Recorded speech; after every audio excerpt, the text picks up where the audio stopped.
Maaf ya sebab ada masalah teknikal sedikit. So saya boleh mulakan sekarang. Bismillahirrahmanirrahim. Alhamdulillahirabbil alamin. Wassalatu wassalamu ala asyrafil anbiya'i wal mursalin wa ala alihi wa sahbihi ajma'in. Assalamualaikum warahmatullahi wabarakatuh. Selamat pagi, selamat siang dan selamat datang kepada semua. Pada pagi ini, sekali lagi kita berjumpa dalam majlis ilmu Manuscript Melayu Anjuran Istek IIUM, dan kita berharap semoga majlis ini akan mendapat keberkatan Allah Subhanahu Wa Taala. Pada pagi ini kita akan membincangkan satu tajuk yang amat menarik, yang jarang disentuh oleh para penulis di masa yang lalu, dan ini menyebabkan kita merasakan bahawa ia akan menarik minat tuan-tuan dan puan-puan sekalian. Sebelum itu, saya ingin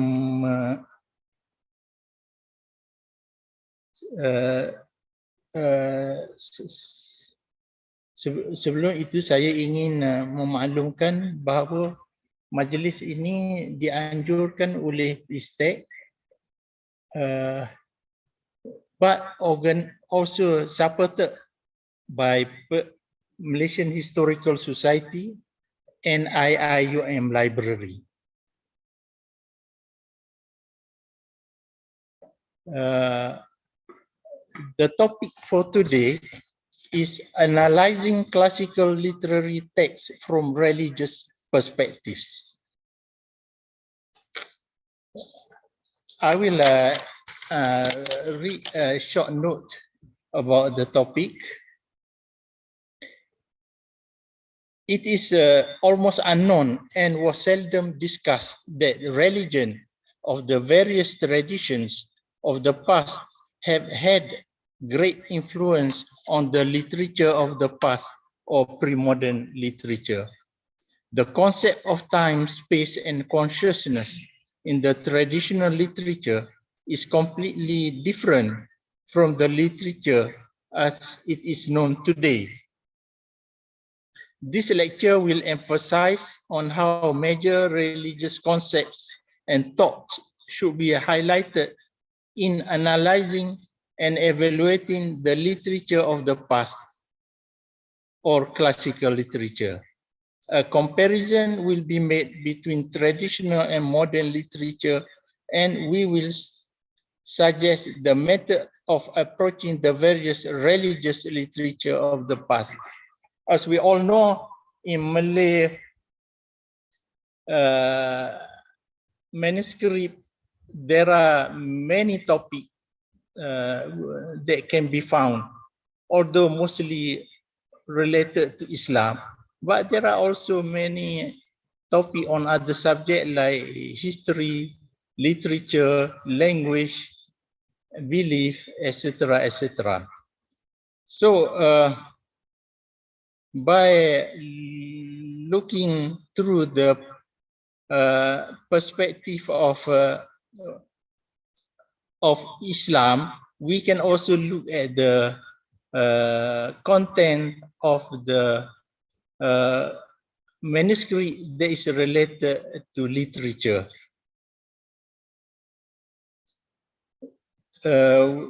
We are happy to know that the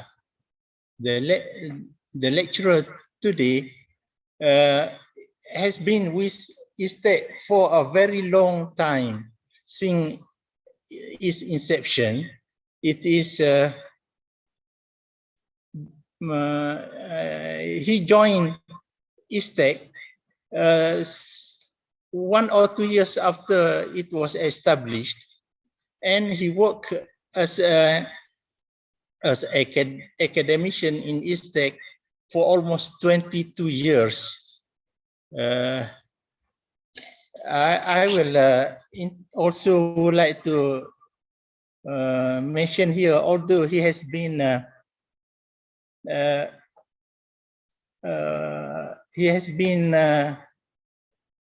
retired.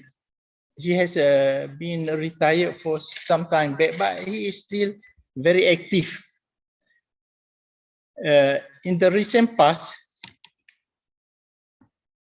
he works as a professor and dean of postgraduate studies at Aswara, the Academy of Art, Culture and Heritage, Kuala Lumpur, and he taught in many other institutions, both in Malaysia and the United States. And presently, he is a distinguished fellow of Muslim World Research Center, Kuala Lumpur. He has written many books and research works, articles in journals, mostly related to Malay culture and heritage. So now I would like to invite Prof. Baharuddin, Prof. Dato Baharuddin Ahmad to give his presentation. Please, Prof. Thank you very much. Thank you for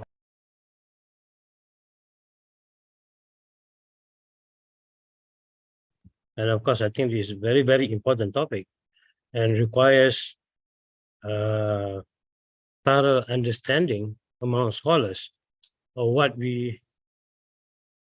literature is, and traditional and modern literature.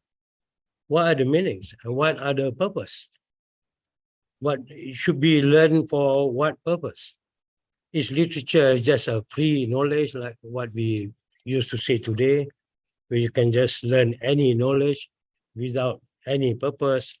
Or it has some kind of purposes that ultimately to bring man to the understanding of life, of his own self, and as the way to return back to God, to the ultimate, to the spirit.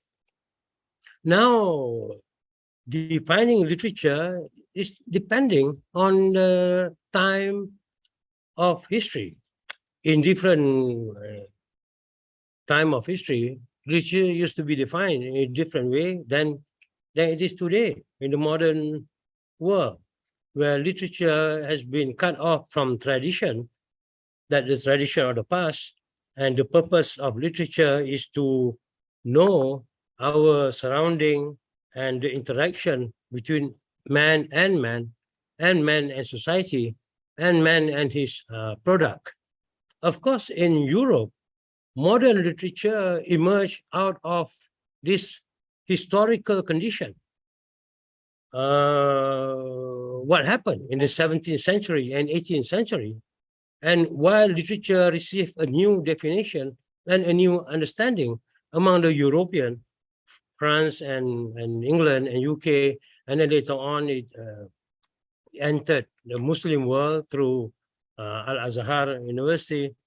And after Al-Azhar University, since we have many people who were studying at Al-Azhar University, we have also been influenced by the modern definition and perspective of literature. So as a result, literature become a kind of a social product, a historical product, a social understanding. And the sense of individuality is limited to the present condition of man in his social life. So as a result, then we have new genres of literature. For example, like novels. Novel never talk what epic has been trying to explain about life and condition. And before that, like tragedy in Aristotle and also in Shakespeare. So those are meant to guide human being to a certain level of understanding of what life is and the meaning of life and the way as a method to return So it's always the ever returning is the major concern of literature in the old days, in the past. But it's the human passion as well as human satisfaction define what literature of today. You can find this in many great novels, like maybe, for example, if you say like Boris Pasternak, Dr. Zhivago, and how the social condition define man, define the self. Of course, during the 18th century and 19th century, when people have to be very busy, even a 14-year-old boy has to go and work in a factory, for example, and every man has to work in the factory for production. And as a result, then people don't read epics anymore. People have stopped reading epics. People have stopped going deeper into the biblical meaning and also the biblical interpretation. And what is important is to read something very short, very contemporary, very fulfilling to the social surroundings. And they can read novels while on the train to go to the factory, to go to work, or they can read newspaper. And newspaper will also publish short stories, which were later on combined together and become a novel later. So these are all the result of the social condition and historical condition of technology and also science, a new understanding of the world through science, when the old type of knowledge should be forgotten or considered as the result of the misunderstanding of creation and reality. So as a result, then, we have many new genres and field of knowledge that stop man from go deeper into the purpose of knowledge.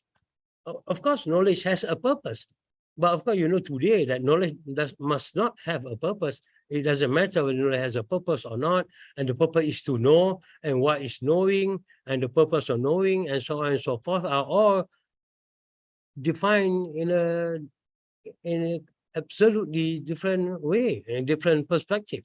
So as a result, you have literature, short stories, cerpen, what we call in Malay, cerita pendek, so they shorten it to cerpen. And we have like puisi modern, which talk more about independence, about the struggle of Malays, about what is happening every day, of course, about the individual inspiration and what they think and so on, but it is limited to the external man, you should say, to the external knowledge of man.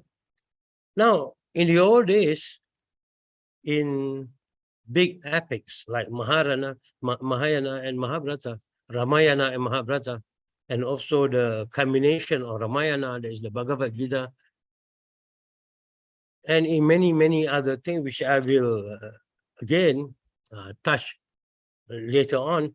But in those epics, they were talking about the struggle of man in life, about the meaning of life and the stories about human struggle.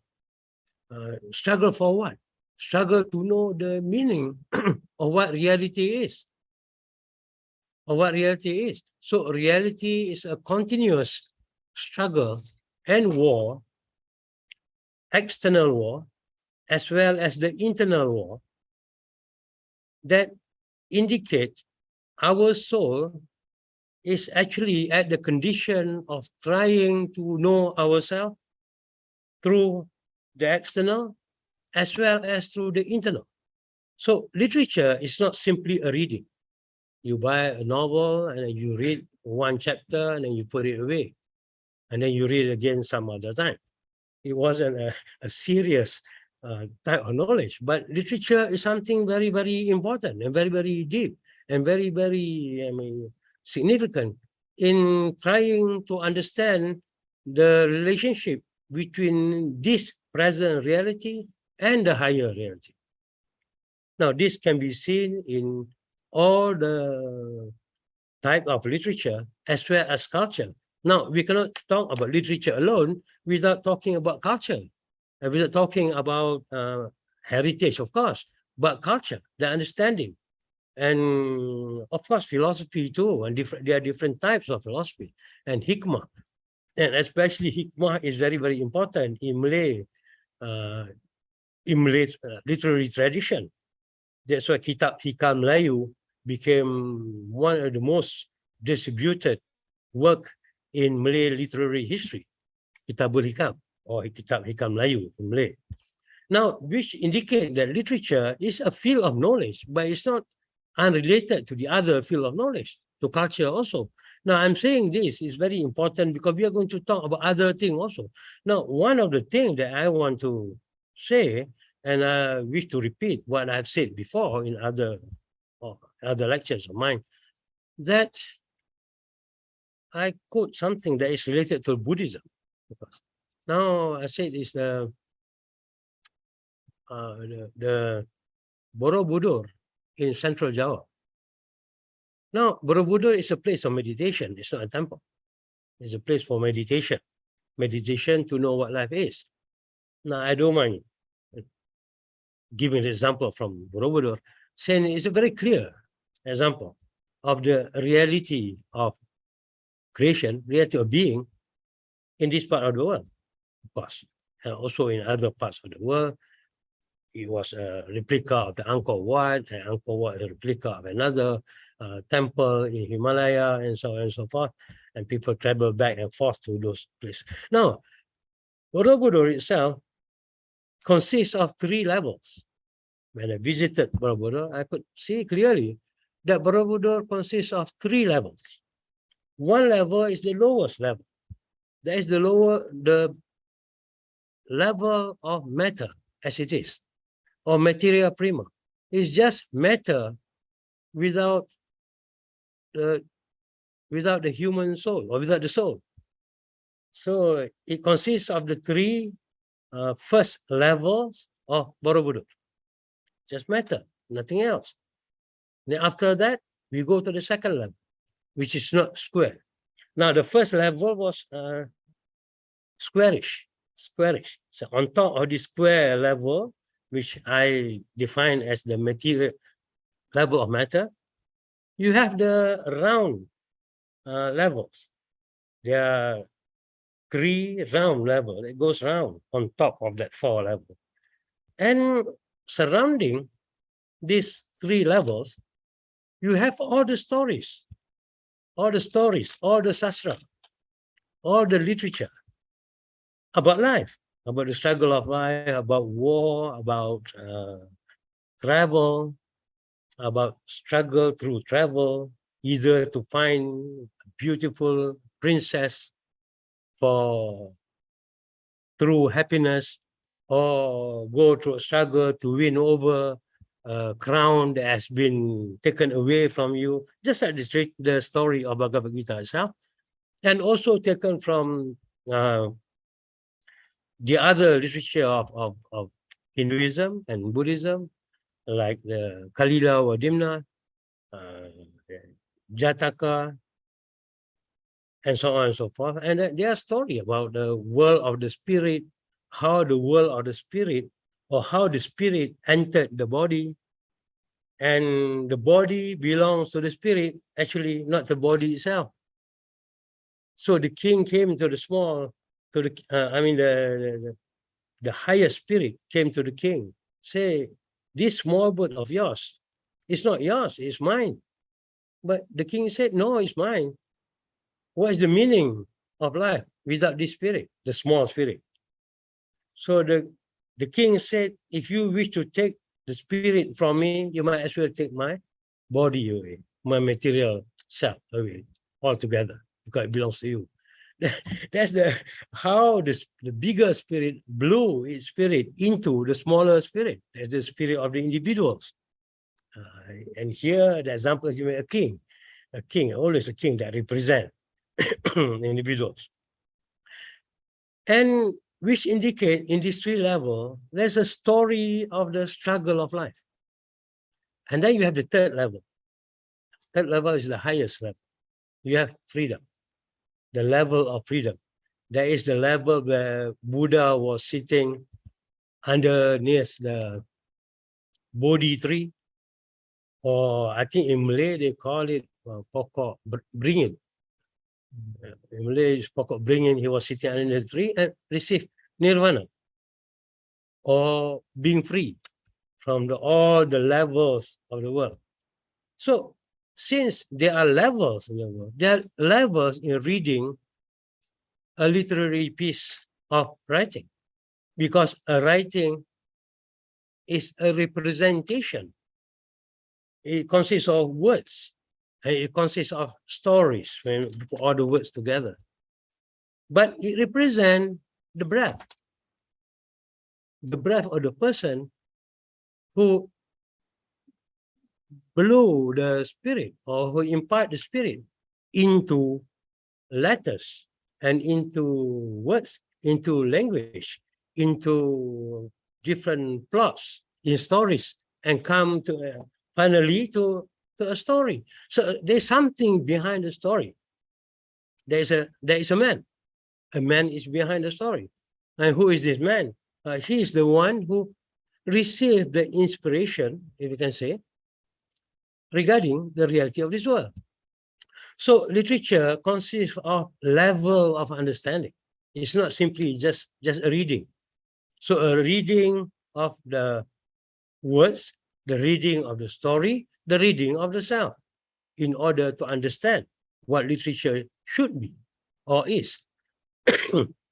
Now, reading any classical text, Malay or non-Malay, or those that have been influenced by the greater literature, which Ananda Kumaraswamy said is Desi and Marga. Marga is, he said, the highway, and Desi is the byway. Marga is the big literature, or the original literature. And Desi, like Malay word desa, is the byway, the path. The path that make literature become smaller, yet it indicates to the bigger literature. So there are levels of literature, as I said. If we take Borobudur into consideration, if we learn from the past, like what has been saying in the Ireland and the Vikings tradition, as well as in the Hindu and Sumerian tradition, Egyptian, and finally Islamic tradition, that literature must always portray the reality that is absolute, the reality that what it should be. And it is a path, a knowledge, a branch of knowledge that should lead us to give the way, the indication to the earlier on. That's why in 1983, I think I wrote some work published by Dewan Bahasa. I said, Sastra requires Sutra, and Sutra requires Yoga. So I just put it in Sanskrit, just to make people confused a bit, so that they learn more. If I put it in simple terms, they would do it. Okay, we understand this already. There's no point. So I said, Sastra requires Sutra, and Sutra requires Yoga. So Sastra must be connected to the self through the understanding of the various levels of meaning within the self. Of course, in Islamic tradition too, we have level of the self, the nafs, anfus, nafsul, at least amara, lawama, mutmainah, at least 3. Some have like 5 levels, some say 7 levels, some say 9 levels, like the level of the planets in the past in Greece. But there are levels, and there are levels of understanding. As a result, then you have this Sastra, Sutra, and Yoga. And in Yoga also, there are different types of yoga and so on. There's special yoga for Bhagavad Gita, for example. That after the big war, this is what the hadith of the Prophet also said. You, at the end, or you came out from the smaller war and entered a bigger war. And the companion asked him, how could there be a bigger war than what we had just now, before?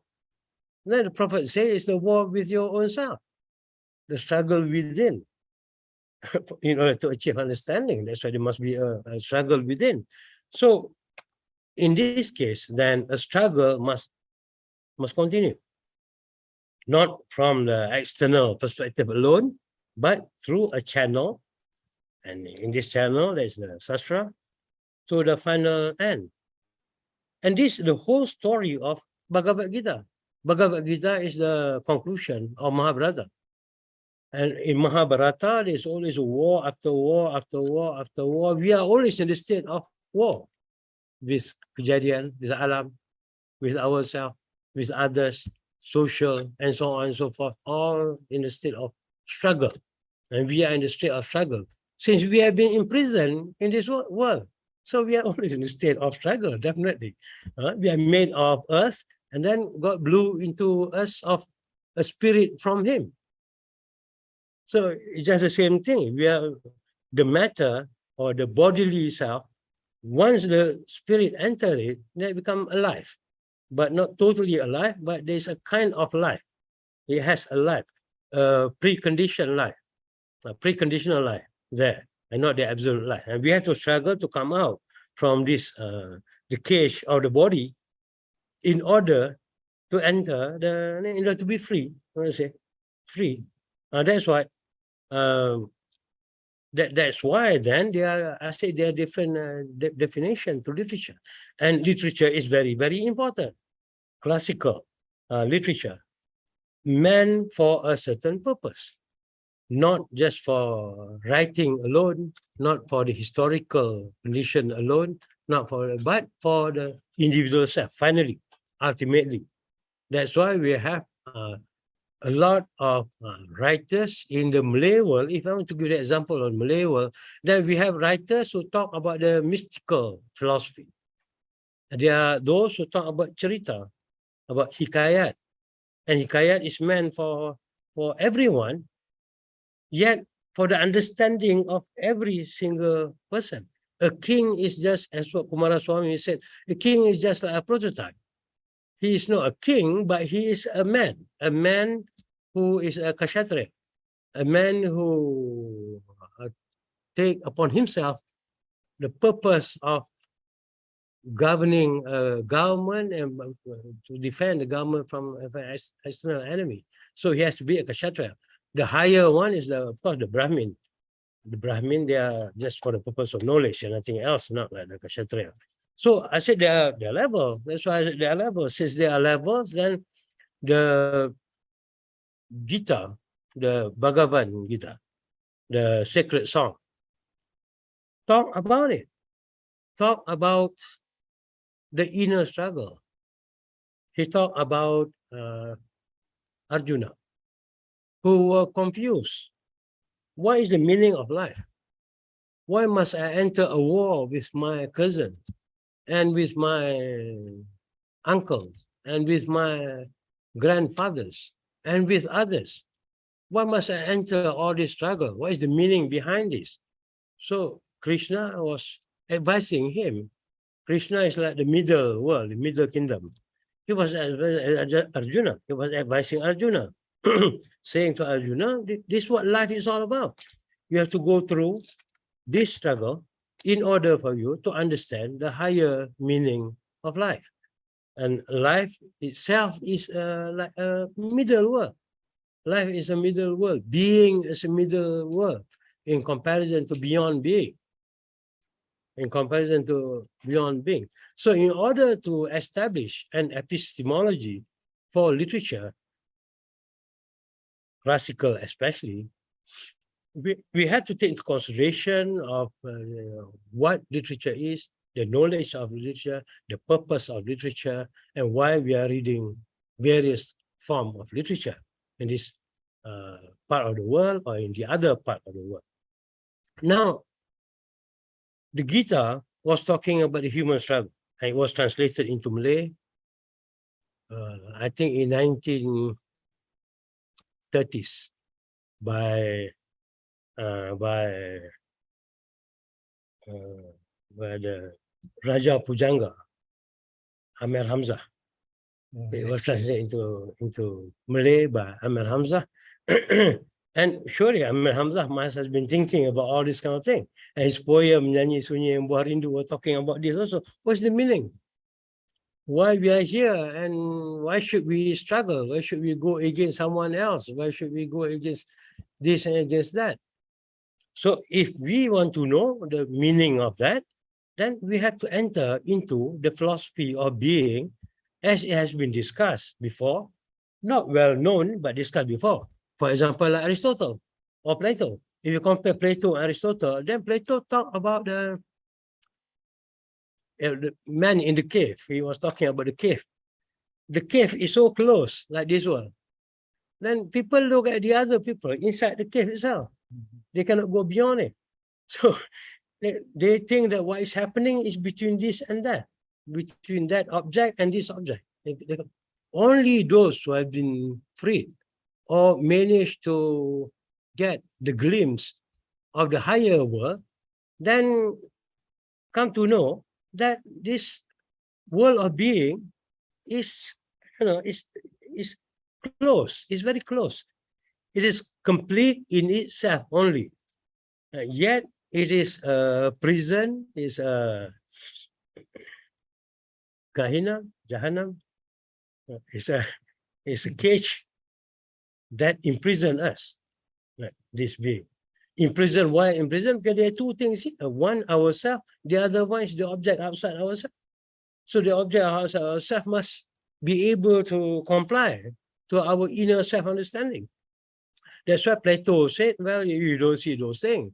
I don't mind taking hemlock because I know that this one is the life forever and the life of the spirit, the life of the intellect, but not the life that is being imprisoned at this. And you see it for that reason also, you have something like called the imprisonment, like the struggle between, I don't want to go too much. I said, but culture must be seen also. Besides seeing literature alone, we have to see culture too. You have the arena, the struggle in life, the arena of wrestling. Say in the old days, Colosseum, there's always an arena just to see the pain of life. Or in the Tragedy of Aristotle. The Tragedy of Aristotle is exactly the literary way of explaining the meaning of life. Life is a tragedy. That doesn't mean that it is like the philosophy of being, like being, cause and effect, like being. So you are in being, but in literature, since you have a soul, the soul needs understanding, what is the meaning of this? It's a tragedy. And a hero of tragedy must represent everyone. Just like what Kumara Swami said as something that represents everybody. It's not a character, but it's more a persona. It's more a persona. So the persona between that happened in tragedy, not to say tragedy is something great. Of course, Aristotle said tragedy is better than comedy. Comedy is meaningless. Tragedy contains meaning of life. That's why tragedy is important. Tragedy is important. But tragedy indicates to us the confinement of this life, the confinement of this world, the confinement of being. And you cannot go beyond being. But for me, in order for me to establish epistemology, then I must talk about this more often, about being, rather than beyond being. Plato, he has already spoken about beyond being. So let me talk about being, about cause and effect, about about elements, about categoria, about many other things that can explain to us being. So as a result, then we have tragedy. And tragedy is very important, but you cannot have tragedy in a story if you don't perform drama.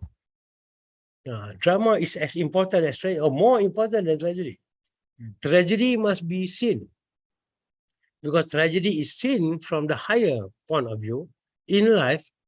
For us to have the understanding, the meaning of tragedy, then it has to be performed.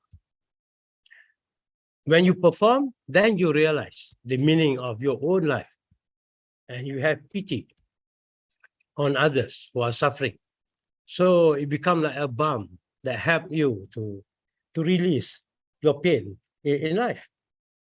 So that's why you have a tragedy, and you have tragedy also in the Iranian tradition, just like in the Ireland tradition, Ireland, Ireland, and also Iran.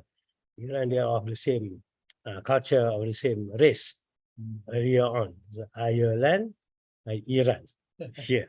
So over there, you have the many stories about life, about the soul, about human being, and so as you have also in Sumeria, in so on and so forth. But there, you have, first of all, I would like to take the example about the tree of life.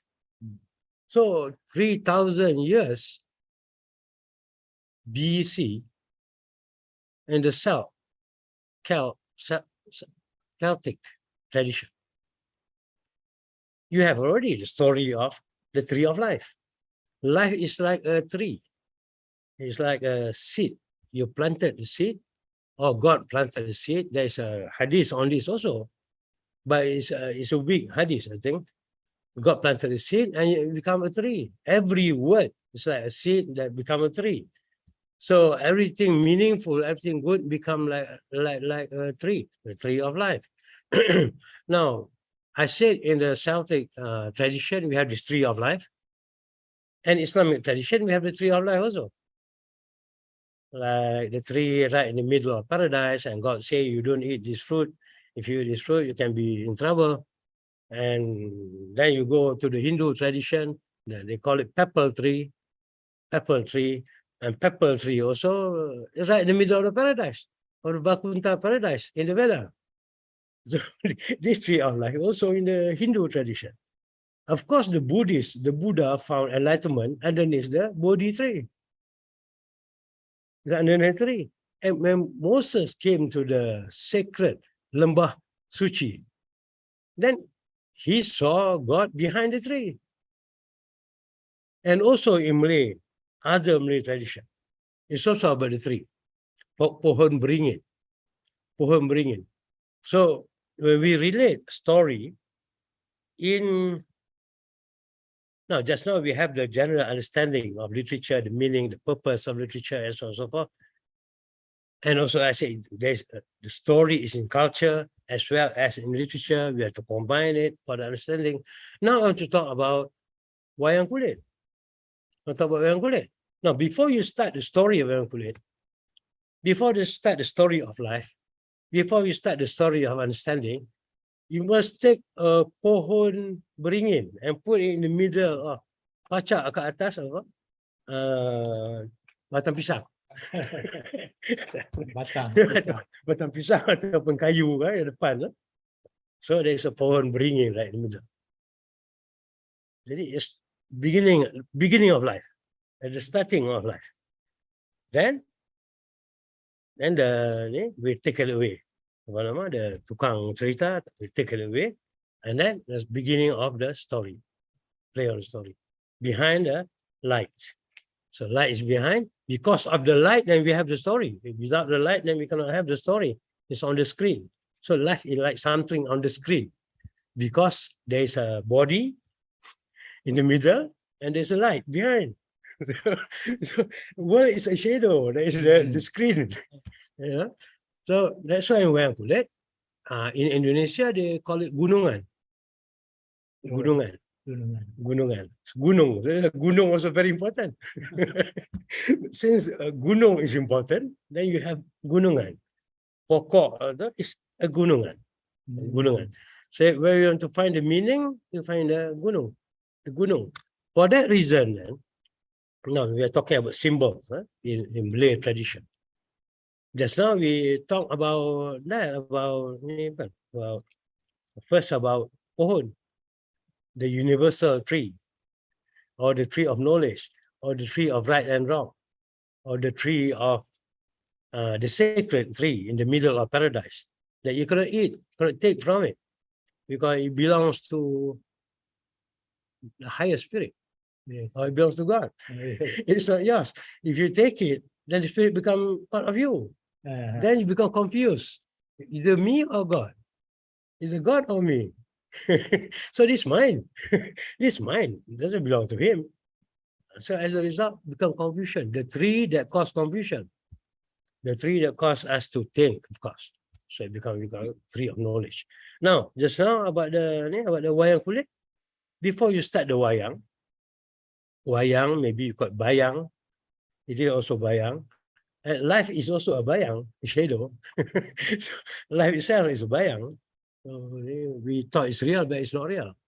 From this point of view, on a mystical point of view, from science, it's different. Now we can talk again about it, but the bayang is playing the story. But it's up to the dalang to play the story how? You cannot play your own story. None of the watak can play his own story. It's the story of dalang. The way how dalang give you the life, faith, moira, that's the way how you act. So the action in the external sense is the following what the dalang wishes it to be. So that's how. Finally, finished. Or the story of Sri Rama go to Sita Devi and try to get Sita Devi. And Ramana try to stop him. Ramana steal away or stole away Sita Devi from Rama. The right inheritor is Rama, not Sita, not Ravana. But Ravana is the world of Amara, is the rage. So he stole Sita Devi away from Rama. So as a result, then become a fall from India to Sri Lanka. That's how the story goes. Yes. But we are fallen men, just like the same thing. Hanuman, with the help of Hanuman. It's always the third entity as a Hanuman. Help him, assist him. The half human assist him. So after the story, then the light is still there, stay there. And you have to take the gunungan and put it back until the next story. So life is always a story after a story, after a story, after a story, after a story. So it's cyclical. It is cyclical. So if you want to read classical literature, you have to read from the cyclical viewpoint or manner. So a story may end, but it's not the end of everything. The new story will come. And then the next story again. Life is full of stories or histories. We can say history and stories too. So in all the literature, then it's a story about this and that, but represent the bigger story. It's a story of man, the story of creation, the story of light is behind everything. God is light, and his light is light upon light. The Quran says he is the light upon light. He's the highest of all lights. But he creation like a screen, like a screen of a movie. So the creation like a screen of a movie. So we are playing there, but we have no reality. This movie has no reality. I mean, there's a lot of shooting taking place. There's a lot of killing taking place. There's a lot of robbing, very, very unkind. But it's just a story. And when it comes to the end of life, everything goes back to God because his story, not our story. The story doesn't belong to us. Now, that is the one way of saying it. Because you have self-responsibility and so on and so forth. If not, how can you get to the finality if you don't have self-responsibility? If you don't have self-responsibility, you don't ask the question, what's the meaning of life?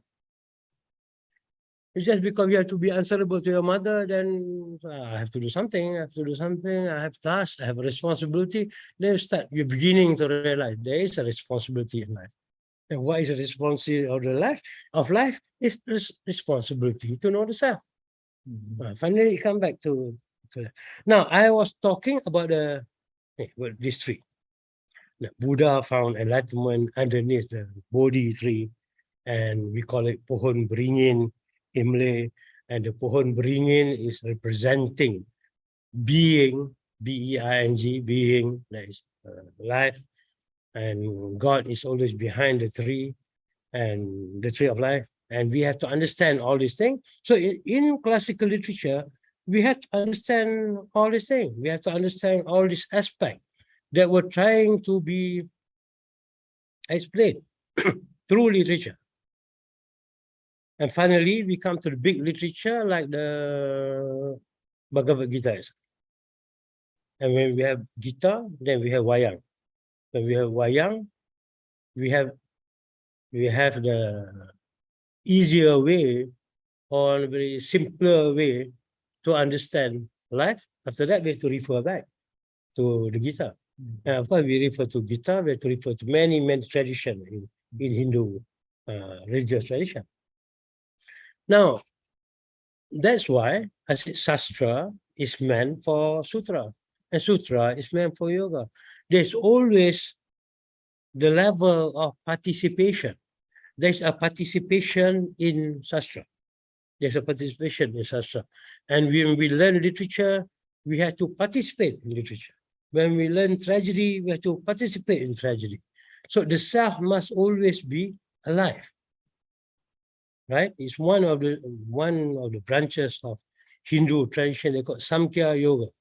You cannot have realization with Samkhya alone, with discursive knowledge, with discourse. Dengan wacana. Wacana alone cannot give knowledge. Samkhya, but it must be accompanied with yoga. So Samkhya Yoga. Samkhya is the discursive knowledge, and yoga is the self-knowledge. You have to combine both in order to get the true meaning behind what we call literature. Yeah, of course, the word literature or adab or the word surat, persuratan. I think Prof Alatas prefer to use persuratan, persuratan Melayu. Di persuratan itu daripada diri become surat, written, something written. Right? Life also something written, it's written, and then after you write by man, it become manuscript, manuscript. And man is Manu. Like in Majapahit, they make use of undang-undang Manu. It's in the Veda, undang-undang Manu. Ada ni, so Majapahit make use of that. Sebelum Majapahit become. Now, talking about the tree again, then we have Majapahit. It's a tree. Pokok manja, pahit. The taste is pahit. Pokok. It's a pokok. To establish being, you need a pokok. To establish a government, you need a pokok also. Pokok manja. Dia bukan benda lain. Dia kena pokok itu, because a pokok is like a government. And a government is like the total creation, being. So there must be a pokok behind it. Pokok Majapahit. So when they left Majapahit, they came to Melaka. Pokok Melaka. It's not the pokok. Pokok Melaka. I think India, they call it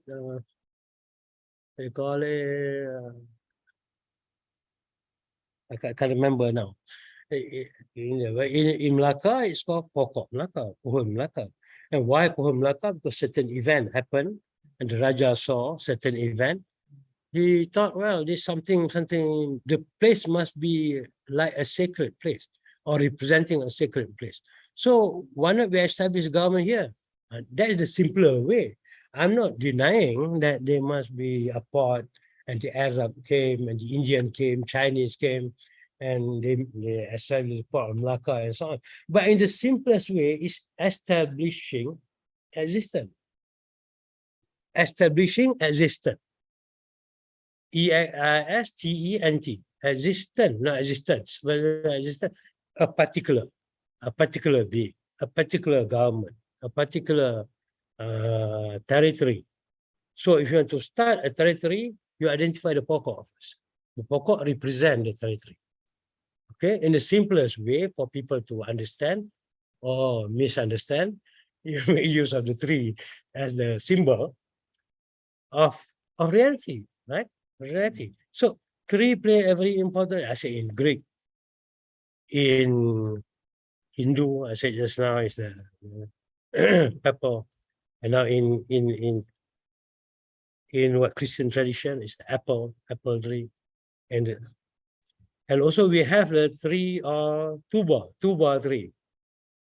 In Somalia we have Senegal, Somalia we have tuba tree. In Malay we have tuba tree also. TUBA, tuba. Yeah. Pokok tuba. Pulau Tuba. Pulau tuba. There you pulau tuba, you pokok tuba. And according to a hadith, of course there's a hadith on life, that the Prophet made use of the tuba tree for his cap, for his cap. The tuba tree to cover his cap. There must be certain meaning behind that. But we cannot go into depth of those, of what the meaning by that. The Prophet made use of the tuba leaf to cover his head, while tuba is the reality of being, of life, of wujud. Then we say wujud, or mawjud, rather mawjud, the smaller being. If God is the highest being, that is mawjud compared to wujud. And in many other traditions, it's wujud that is important, not the mahiyah. I think in philosophy also the same thing.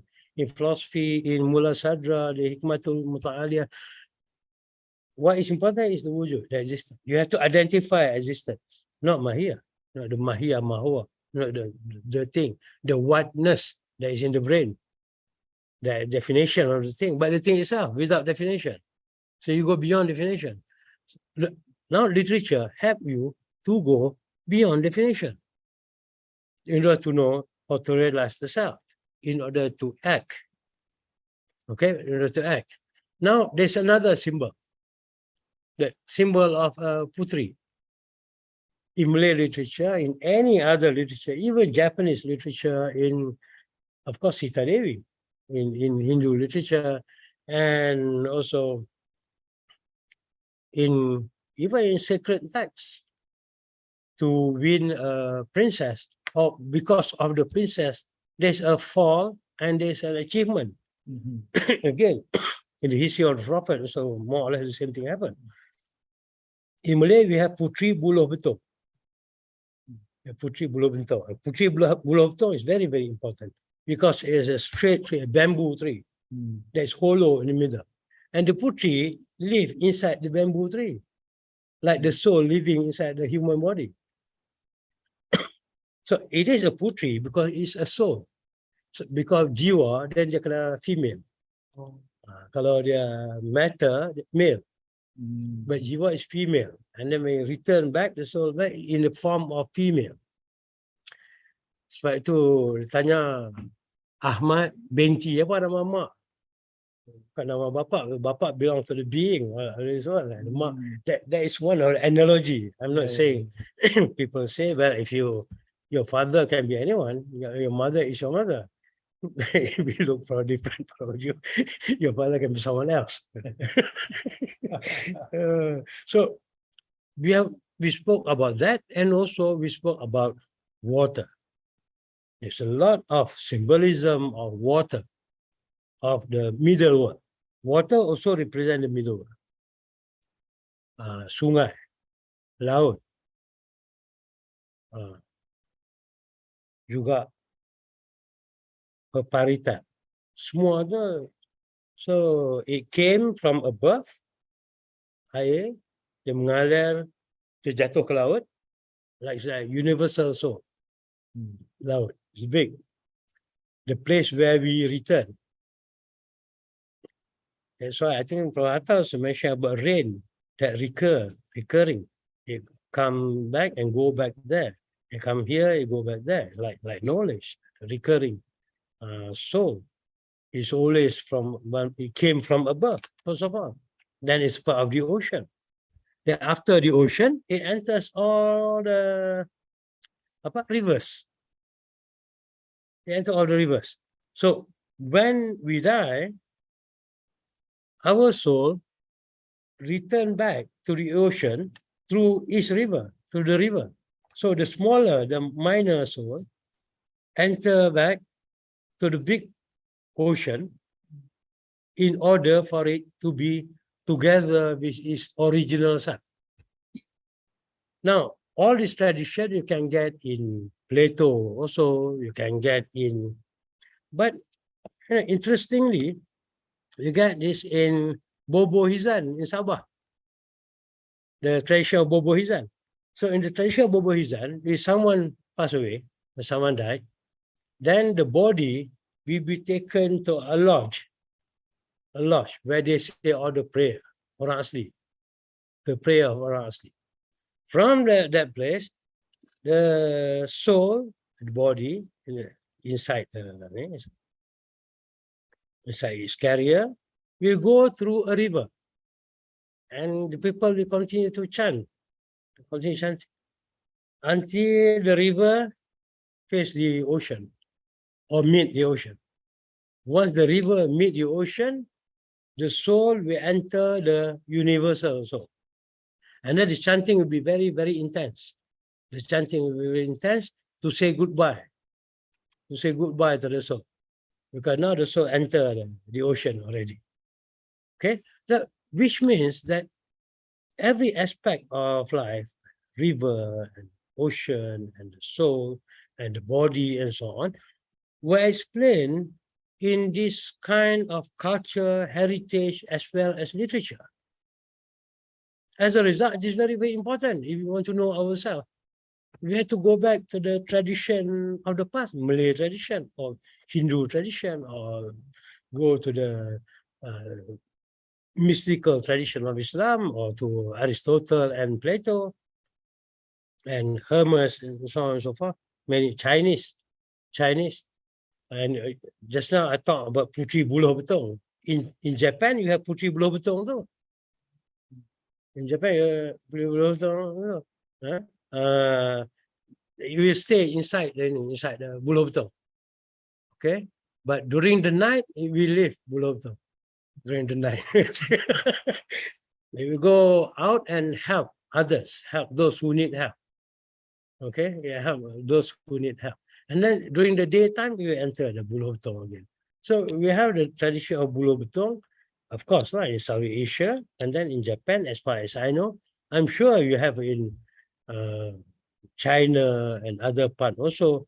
Now remind me of Jalaluddin Rumi's read, Seruling Bambu. So the seruling, the buluh, the hollow in the middle is like the body and the soul.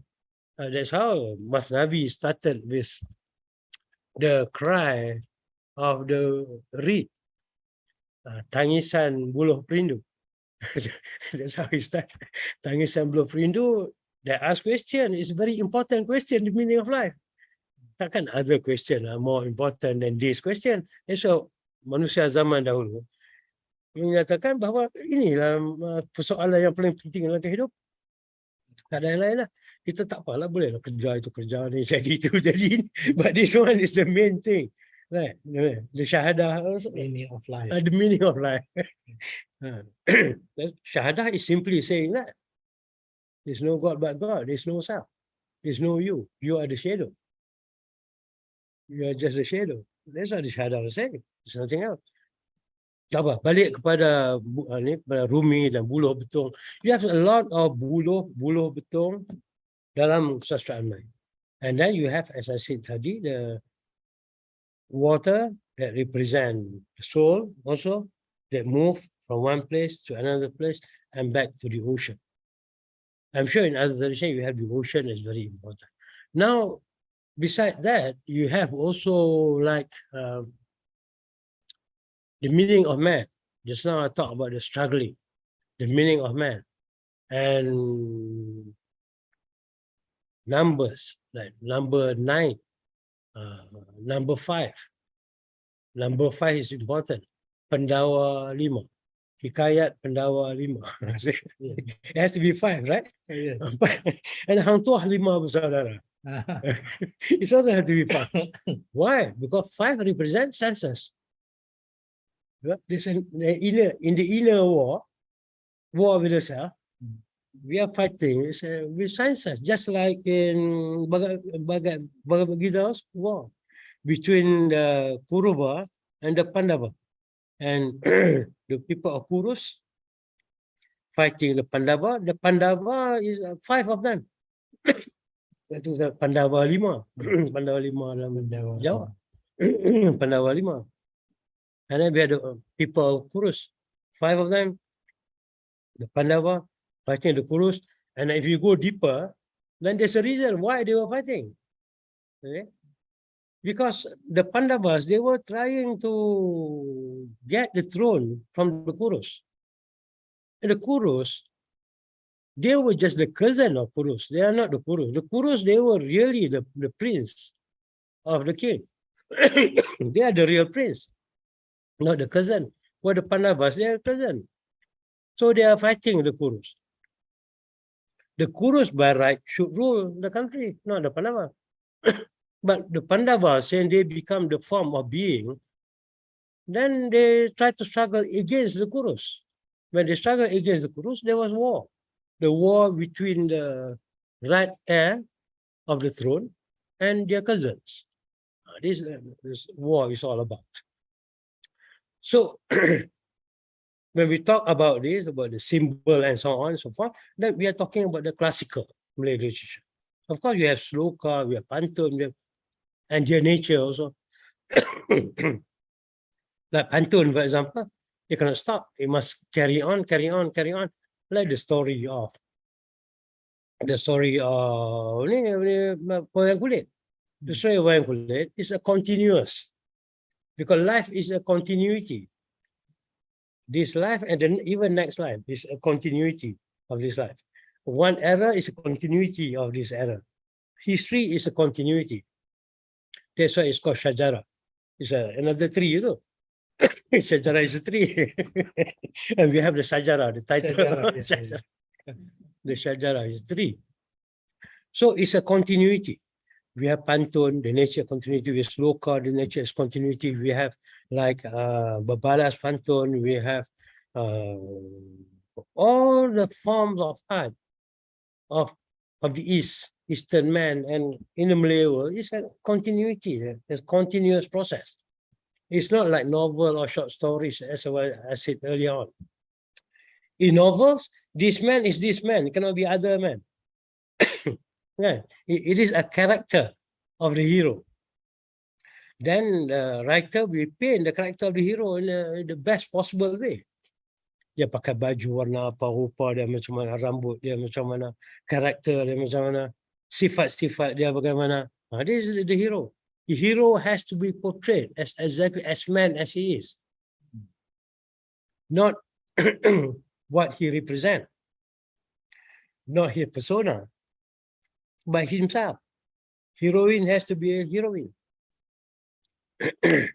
Now I'm going back and forth a bit. Yeah, I was talking about traditional, I come back a bit about modern. Then as a result, then we get dalam hikayat Faridah Hanum.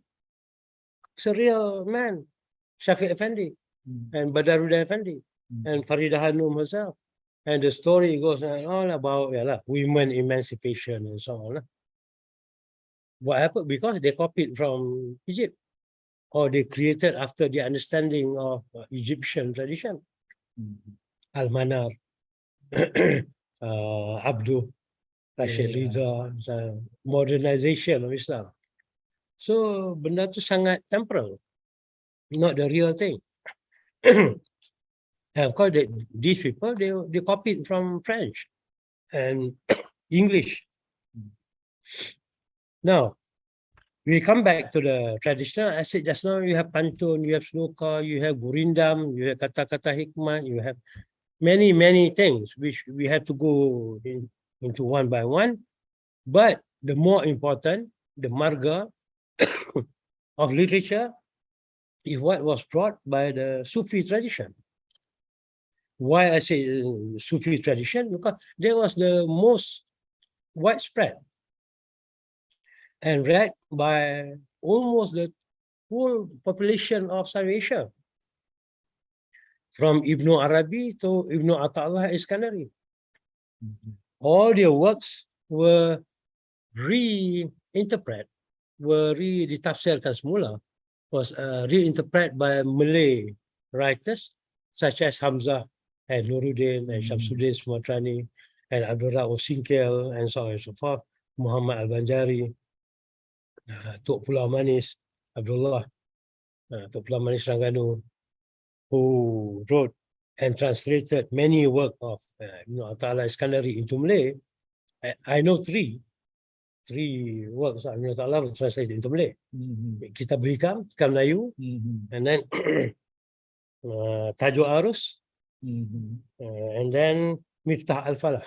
Ini tiga-tiga diterjemahkan bahasa Melayu. Dan yang paling tersebar, the most widely read is Kitab Hikam Melayu. 107 times republished. Yeah, 107 times. Important text, yeah. Very, very important. It's a major text. Even kalau nak if you want to look from the point of view of the text, which is more influential, Hikam is more influential than Hamzah Fansuri. He's more influential than Hamzah Fansuri or Nuruddin Al-Rani. Because Hikam is more established, read by ordinary individual, read by people in the mosque until now, read by among the circle of friends until now in the mosque, at home, and so on. Now, of course, I mean, the method of knowing how important a literature is, there is also a different story. You know literature by reading a book, but you know Kitab Hikam Melayu by going to the mosque, by coming back to the house, by yourself reading, by referring to your guru.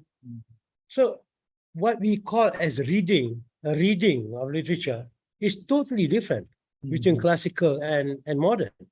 Okay. Now I said the bigger. How long? I give you another 5 minutes. Okay. Thank you. So I can stop. Okay. So you have the smaller, we consider as smaller, the Desi. There is the literature of the past, which may be important also. Now, I'm not denying that.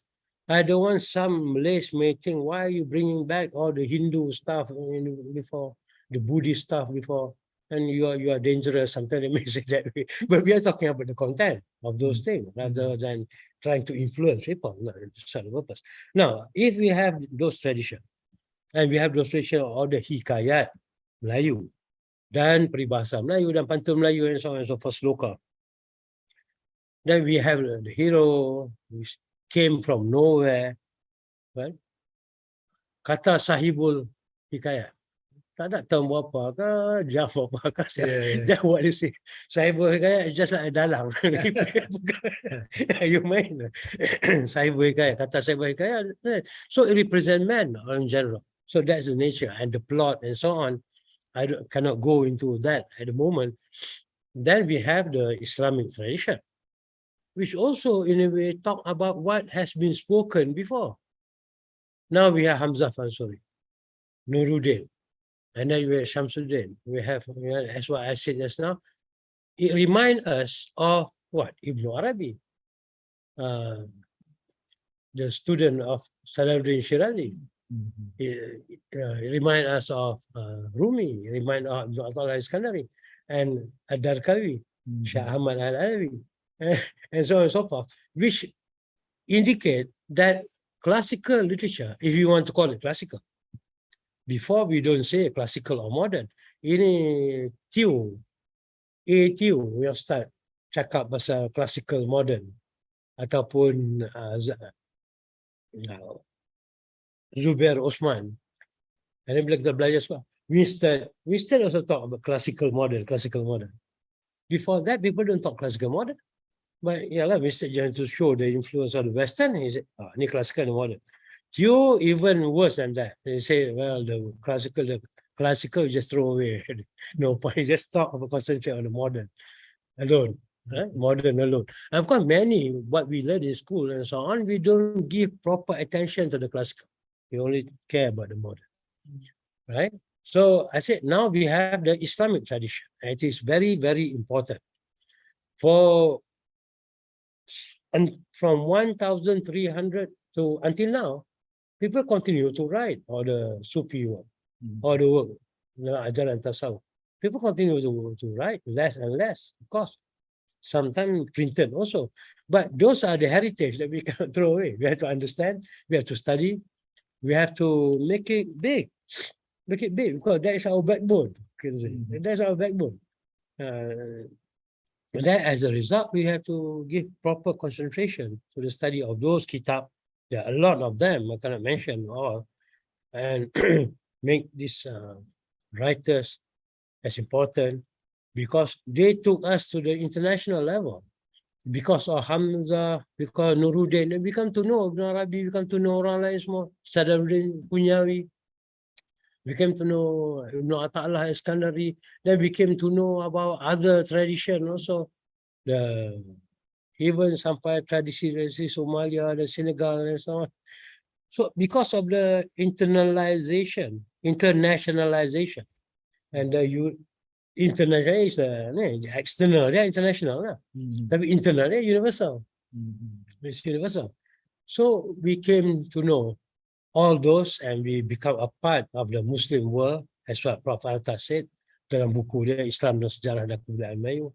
We become universal, international because of all this type of knowledge. So we have to maintain the heritage and give a proper understanding as well as continue to inquire into the background of this kind of knowledge, I call it, until we achieve what we call as a good dignity, a dignity for the Malays, one thing, but it's dignity for the self too.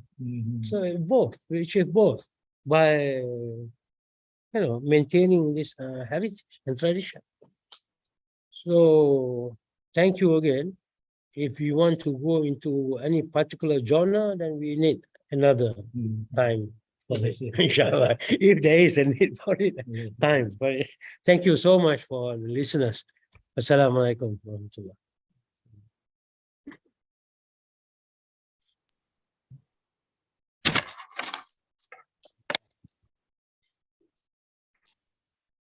Thank you very much, Prof. Dato Baharuddin Ahmad, for the very illuminating and philosophical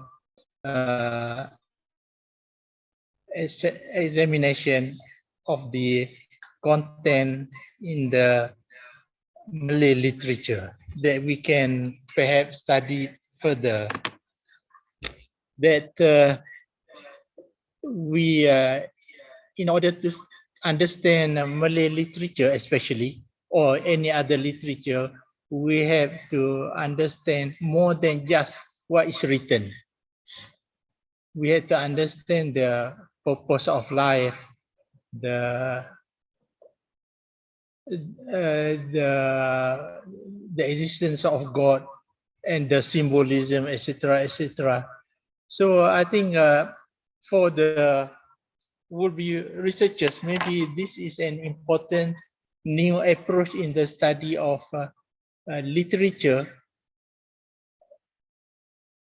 because in Malay there are so many manuscripts on literature or something that is related to literature.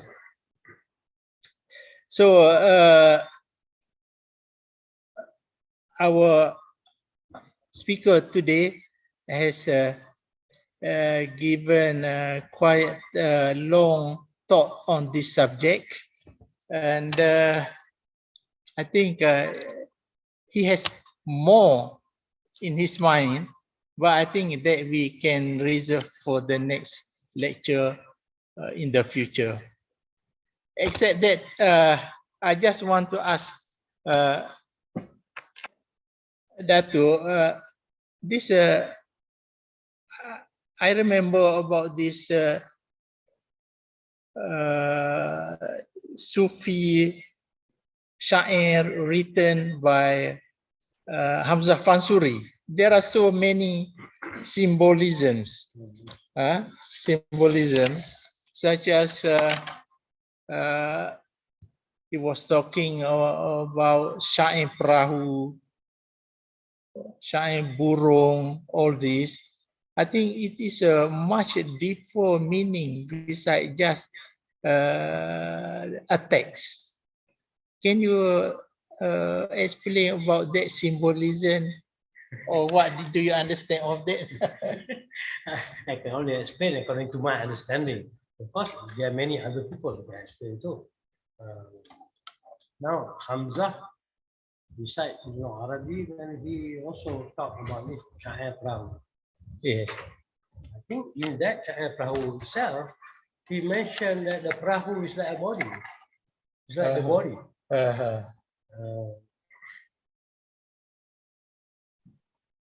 It's like the letter bar that move the self to everywhere. The self requires a vehicle, and the vehicle has to be it's very nice. You say on water. It's sailing.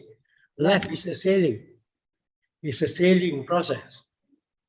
Life is sailing process. As a result, then it's like the huruf ba, and huruf ba is like perahu. Perahu is taking a person from a place to another place. Now, this is a very deep and very interesting philosophy behind it. In Buddhism, if I can take from Buddhism, doesn't matter. We can compare, we can contrast. It's called Mahaprajna Paramita. Maha means big, Prajna means knowledge, Para means jarak, jauh, distant, mita. Mahaprajna Paramita. Which means that the soul moves from one shore to another shore. The knowledge of the other shore, not this shore. We are moving from one shore, there is one being, there is one life, there is one dunya, to Paramita, to the other shore. It requires a perahu. It requires a perahu. It requires a boat, a perahu, or rakit. Among the Vikings, they're talking about that though. Bila orang mati, dia letak atas perahu, mayat dia, kita tengok dalam movie. Dan bila sampai tengah laut, baru dah bakar. Arrow. Now, arrow also is a symbol also. The symbol of the arrow. Arrow also meaningful. So it's from one side to the other side, from one space to the other space, from one reality into another reality. We are moving to the Prajna, Mahaprajna, to the bigger reality, to the bigger knowledge, from the smaller knowledge. That's why Syair Perahu. Perahu yang melayarkan diri sehingga dia mencapai satu tebing yang baru yang dapat memberi pengertian kepadanya tentang makna kehidupan dan diri dia sendiri. Demikian juga dengan ikan tunggal. So, ikan tu syair ikan tunggal. Di ikan pun berenang juga mencari makna. Sebab I don't want to talk this a lot, but this life is like dalam air. It's an illusion.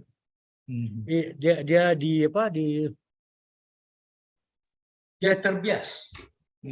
Kalau dalam sains dia terbias. So this world is not biasa. It's so clear. It's like an illusion. Dia macam miras di tengah padang pasir. Tidak ada sebenarnya. Walaupun kita nampak jauh, ada. Like biasa, like an illusion. I think in contemporary science they're talking about this already. Very remote, but they're talking that life reality is like an illusion. Yes. So itulah macam ikan tu dalam air. Dia nampak air tu dalam illusion. Until they get to the other shore, then you know, itu air. Alam pertengahan. Prof Osman. Yes. Okay. Dia tak boleh jawab. Okay. Prof. Yeah. Prof. First of all, thank you, Dato Baharuddin. It is a very interesting talk. But especially the subject of symbolism. What I want to say is just about my concern about the declining knowledge in our society among the umat also. Yeah. this knowledge, what I call this knowledge of symbolism. It is lost. Now I think how do we restore? How can we bring back this very, very important knowledge? In the past, knowledge of symbolism is very important to spirituality, very important to literature, and even to science, But now, after generations and generations of influence of modern science, what we know only is fact, F-A-C-T, fact, fakta. Right? So, modern civilization, especially in science, in the technical subject, they know nothing but facts. But this is fact is a very problematic word. It's a very problematic word. Fact. It is a modern invention in the West. The word fact, the word fact with a meaning. In other words, there's no other meaning. There's only one meaning. What is called is fact, which corresponds to factual, to physical reality. So what lies outside physicality is not a fact. It is a belief. Is it? The differentiate between fact and belief. So I think we need to correct this. So given the fact that this is not the problem of only one field of the field of study, one branch, maybe Dato, maybe Dr. Wan, maybe Dr. Wan, Yes. may come up with your program. Let us have a seminar on the theme of symbolism. Yeah, the theme of symbolism. Yeah. Why it is important to human civilization? The importance of symbolism to human civilization, and let we take it up. Yeah. So because Ibn Sina, he was a scientist, but he also talks of symbols. Not what scientists today. Fact. But if you still want to use the word fact, what Ibn Sina was saying is that fact is also a symbol which points to something higher. Even Ghazali also, a symbol is something which points to the symbolized. So people and therefore, if you talk about symbol, don't forget what is being symbolized. And this is important for the scientific mind to understand. Yeah, scientific facts are also symbols. So maybe it's a cross disciplinary seminar. Scientists and literary people, sastra people, let us divide, because the key here is what the Quran says, ayat. Just that, there's just ayat to thunder. Yeah, don't forget thunder is not the reality. Thunder is not the reality. Apa yang ditandai, itu yang lebih penting. Jadi kita balik pada ini discourse on thunder dan makna yang dimaksudkan oleh thunder. Dan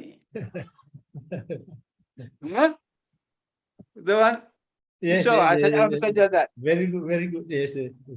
Very interesting. Yes.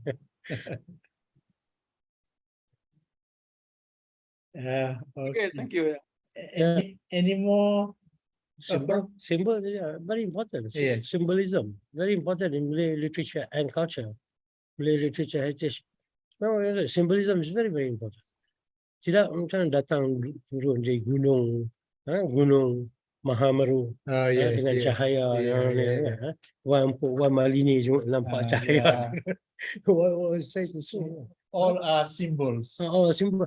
Gunung, semua gunung. Gunung Tahan, Gunung Ledang, gunung, semua gunung. Di mana inspirasi dijumpai di gunung.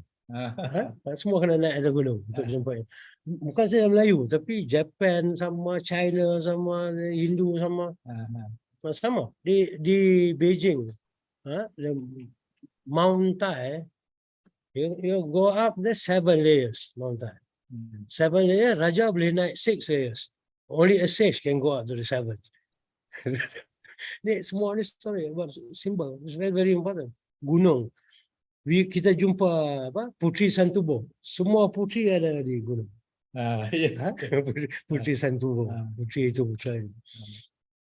Jadi memanglah ada banyak simbol-simbol yang betul lah what Prof Usman have been saying. I think we should take up a study on symbolism in literature and heritage.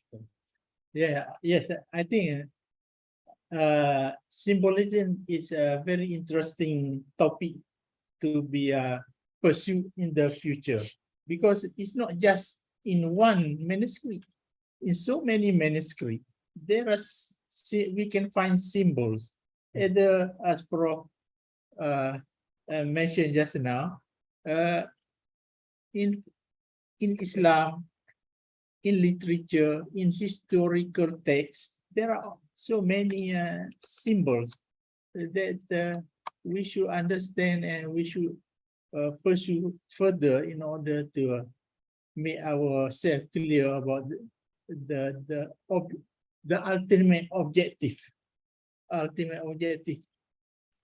Because even in I can remember when we read Sejarah Melayu, there are so many symbols from the introduction about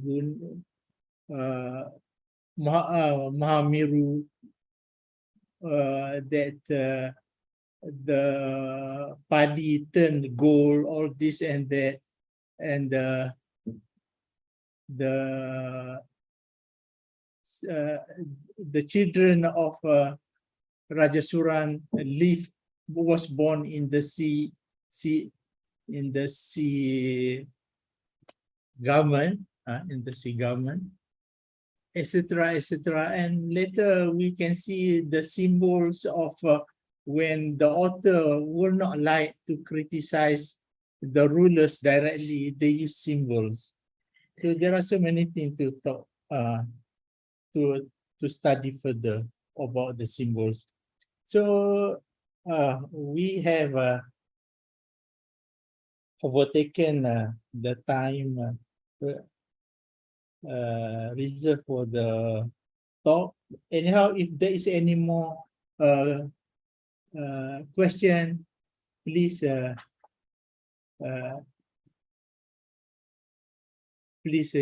put up your question to the speaker. Kita sampai jam berapa tadi? About 12. Oh, it's already. 12:10, yes. No more. No more. So I think it seems that we come to the end of our lecture today. Thank you very much for all who attended this lecture, and especially to our lecturer today, Prof. Dato Baharuddin Ahmad. So on behalf of the audience and of ISTE, I would like to convey our gratitude to Professor Dato Baharuddin Ahmad for his